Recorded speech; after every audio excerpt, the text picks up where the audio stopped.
Gérard Davet, journaliste au Monde, quand même, bon, qui fait une interview de Zidane, hein, et qui, d'ailleurs, le Zidane la lit, il la mande, etc. Et mais manque de peau pour Zidane, il n'a pas lu le chapeau, le petit titre.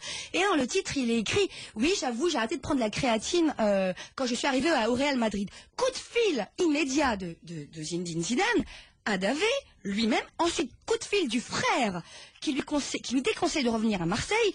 Et quelques jours plus tard, Davet se retrouve avec les Bleus, hein, sur le stade, et il voit arriver un Zidane qui fonce sur lui et qui interdit aux autres de parler avec Davet.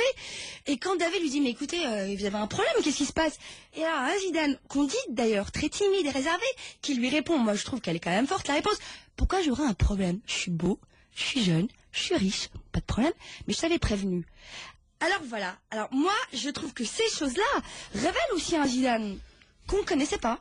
A tout de suite sur RMC avec Besma Lahouri, Zidane, une vie secrète. Tiens, Mehdi du Val-de-Marne a 2-3 petites remarques à faire et ça continue sur RMC au 32-16. Les grandes gueules sur RMC.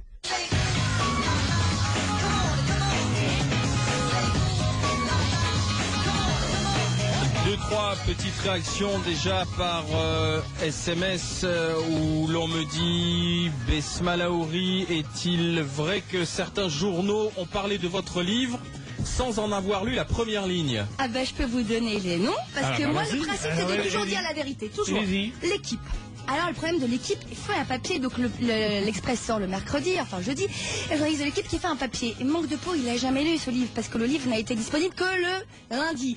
Et donc quand j'ai demandé, on a demandé, ah oui, mais il y avait un problème de bouclage, de délai, il fallait que je fasse quelque chose. Eh ben non, un journaliste ne peut pas faire un papier s'il n'a pas lu le livre.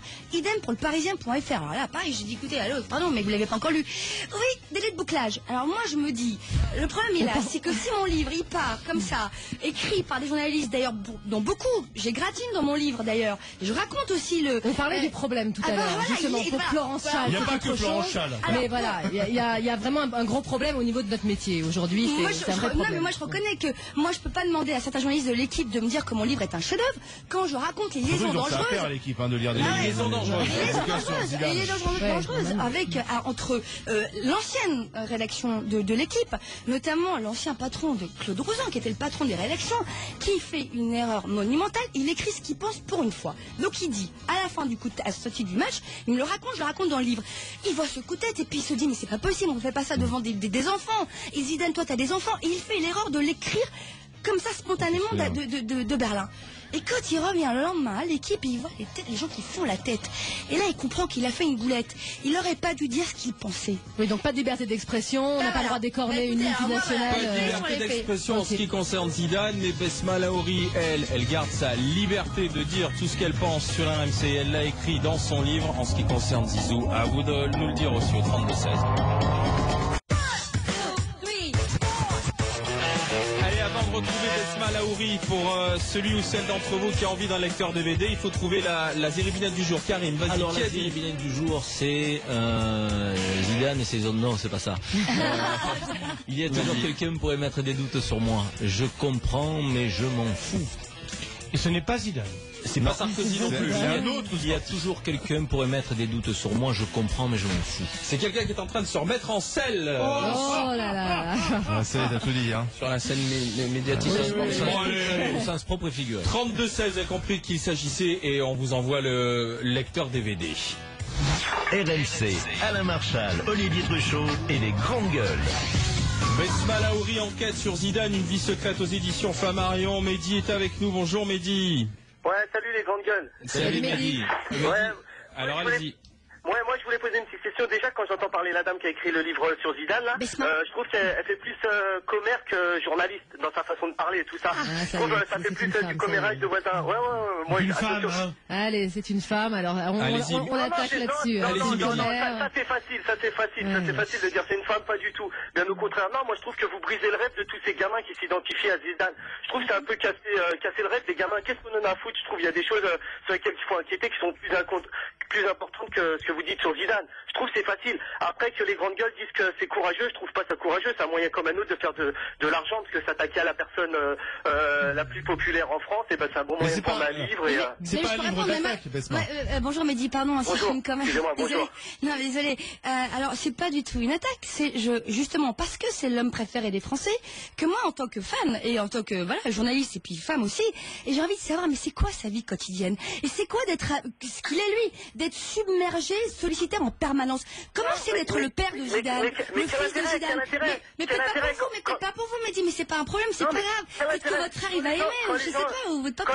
Quand les gens ils parlent, quand les gens on dit que par exemple Nicolas Sarkozy affiche sa vie publique et tout ça, et ben les gens ils râlent et tout ça, ils sont pas contents. Et quand Zidane ne le fait pas, alors vous faut que vous le mettiez en avant. Mais il le fait quand même parce qu'on voit régulièrement des photos dans la presse, et c'est pas la presse people, c'est on va dire la presse, la grande presse nationale. On voit souvent Zidane avec sa femme, ses enfants. Il en fait aussi pas un fonds de commerce, mais en tout cas c'est l'image qu'il veut donner de lui-même, du bon père de famille. Donc du moment qu'il met sa vie privée en scène, on a le droit de savoir aussi ce qu'il y a derrière. C'est l'image qui fait rêver les gamins, qu'on laisse les gamins rêver, je veux dire, qu'on les laisse rêver. Si l'image est bonne.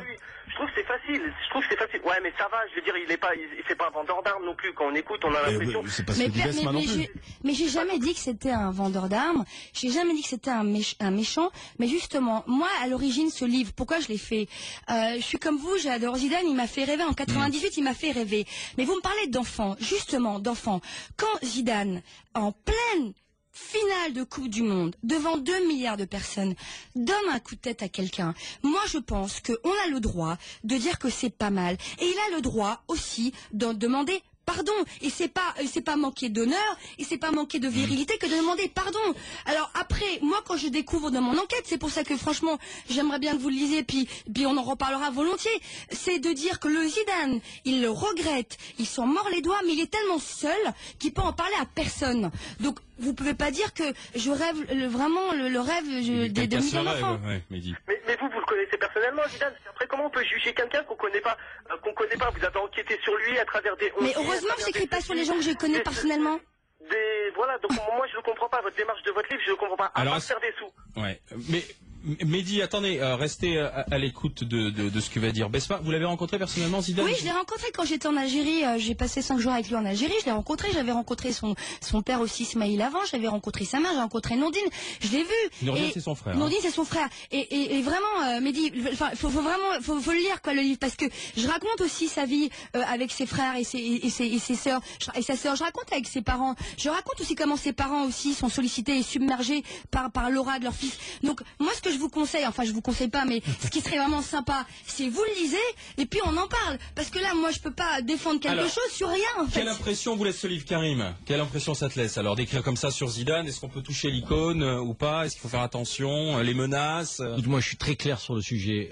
J'ai toujours défendu l'idée que j'étais contre le fait que on mélange vie publique et vie privée pour les hommes politiques et pour les hommes publics en général. Donc ma position est la même pour Zidane. Sa vie privée ne m'intéresse pas. Ce qui m'a intéressé, c'est le footballeur. Donc il est plus footballeur, donc du coup qu'il vit bien sa retraite, et le reste ça ne m'intéresse pas. Je regarde le football actuel, point barre. Après, Besma Lawari, elle est journaliste, elle fait son métier, si elle a envie d'enquêter, c'est sa liberté.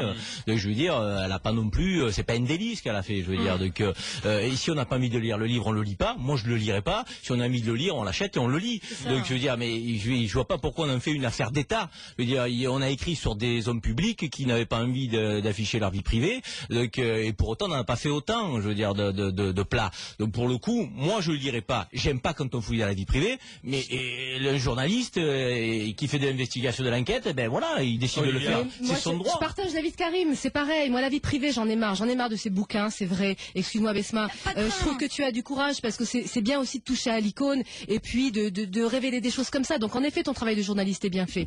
Maintenant, c'est vrai que j'en ai marre de ces bouquins sur Sarko, sur Ségolène, et avec ses gosses, avec son machin, avec ses amants, enfin, sincèrement, moi aussi, je n'en ai plus rien à faire.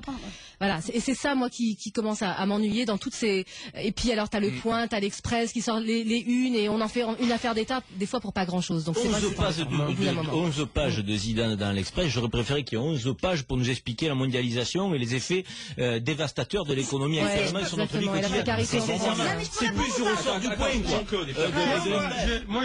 Moi j'ai envie de le lire parce que je crois toujours. Enfin, la vie m'a appris que il y a toujours un lien entre personnes publiques et personnes privées. Je crois pas qu'on est. Il y a un lien quelque part. Zidane, c'est le personnage emblématique. Je pense que Besma en parle bien. Et moi personnellement, j'ai envie de lire le livre. Besma, dernière question. On se souvient justement de ce qui était arrivé, parce que tu parlais tout à l'heure de Voici qui avait